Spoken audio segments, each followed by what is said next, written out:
Kupas tuntas pengembangan karir PNS melalui penugasan.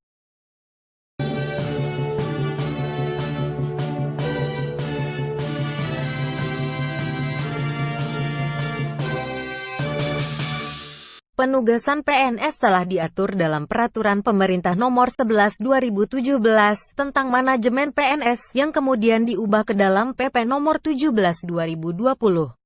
Penugasan yang dimaksud adalah penugasan PNS untuk melaksanakan tugas jabatan di lingkungan instansi pemerintah atau di luar instansi pemerintah dalam jangka waktu tertentu.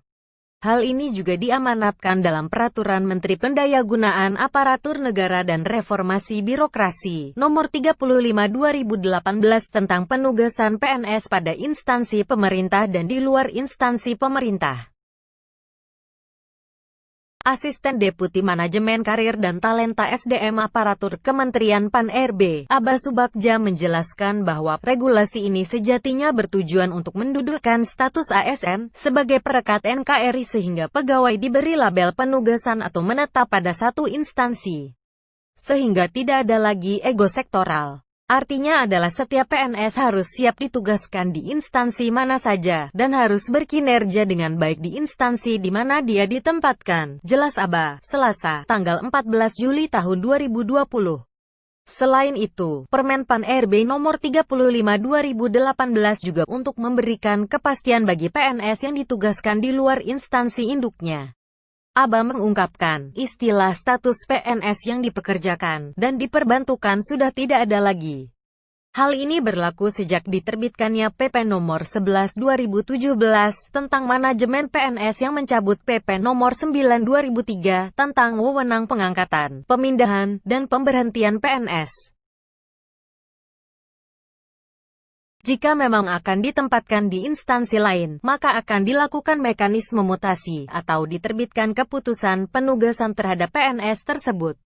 Bagi PPK instansi induk yang menilai kompetensi PNS yang dipekerjakan atau diperbantukan masih dibutuhkan, maka dapat menarik kembali PNS. Penyesuaian status pegawai DPK dan DPB akan dituntaskan paling lambat bulan September tahun 2020.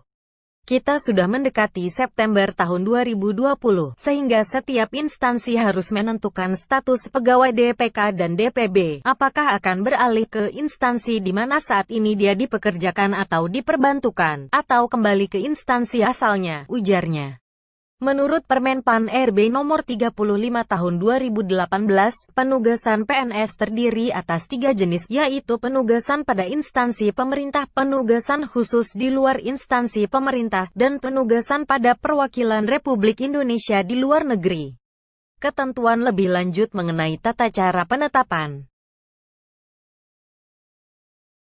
penugasan PNS pada instansi pemerintah dan di luar instansi pemerintah diatur dalam Peraturan BKN Nomor 1 2020, serta ketentuan mengenai tata cara penetapan penugasan PNS pada perwakilan RI di luar negeri dalam Peraturan Menteri Luar Negeri Nomor 6 2020. Aba mengungkapkan bahwa setiap PNS yang melaksanakan penugasan juga memiliki peluang karir karena pengembangan karir dapat dilakukan melalui penugasan, selain melalui mutasi dan promosi. Asal sesuai kualifikasi, kompetensi, dan kebutuhan instansi. Intinya adalah tetap pada sistem merit, imbuhnya. Penugasan pada prinsipnya dilaksanakan dalam rangka optimalisasi pelaksanaan tugas dan pencapaian kinerjanya. Untuk itu, setiap ASN dimanapun dia ditugaskan harus tetap melakukan kinerja terbaiknya. Hal ini dikarenakan kinerja merupakan norma umum dan bersifat universal sehingga dimanapun setiap ASN baik ketika dia ditugaskan, dipekerjakan, maupun diperbantukan melekat dengan tuntutan kinerjanya. Kinerja juga menjadi track record bagi seseorang ketika dia kembali ke instansi induknya. Dikatakan, penugasan PNS dilaksanakan paling lama 3 tahun, dan dapat diperpanjang setiap 2 tahun. Bagi pegawai yang melaksanakan penugasan tidak memenuhi target kinerja, maka dalam kurun waktu 1 tahun, PNS yang bersangkutan dapat direkomendasikan untuk tidak dipertimbangkan perpanjangan penugasannya. Pada kesempatan tersebut, Aba mengatakan bahwa saat ini Kementerian Pan-RB sedang melakukan penyesuaian-penyesuaian terkait penugasan PNS mengingat telah dikeluarkannya PP Nomor 17/2020 tentang perubahan atas PP Nomor 11/2017 tentang manajemen PNS.